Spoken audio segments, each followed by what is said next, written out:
Alors, bienvenue dans le 5e exercice qui s'appelle dormir en position assise. Alors, est-ce possible de dormir assise?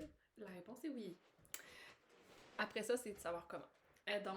Vous avez peut-être déjà expérimenté ça, mais si vous voulez rajouter un petit peu de théorie de matière, on peut venir avancer les ischions. Donc, normalement, tout le monde connaît cette partie du bassin, mais on parle ici des os qui sont sous le bassin. C'est un bon rappel de venir le visualiser.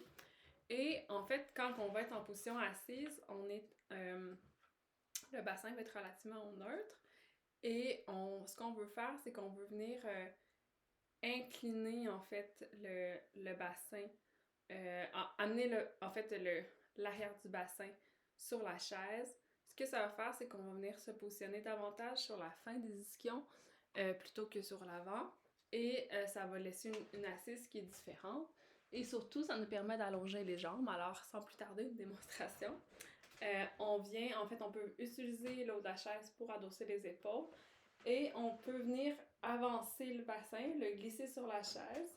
Donc, si on peut le voir un petit peu plus, je vais baisser un petit peu mon écran pour qu'on puisse le voir. Donc, on vient en fait descendre le bassin un peu davantage. Et il faut faire fi de notre impression par rapport à cette posture-là, qui est parfois associée à un relâchement. C'en est un, mais c'en est un positif. Une posture de paresse, une posture impolie. Donc, il faut comme se déconditionner par rapport à ça et profiter. Selon la chaise que vous avez, vous pouvez adosser le haut de la tête, la base de la nuque, et vous pouvez explorer le fait de dormir en position assise. On peut venir aussi s'allonger en posture sur un côté ou encore sur l'autre. Alors, vous pouvez faire ces différentes explorations à votre rythme.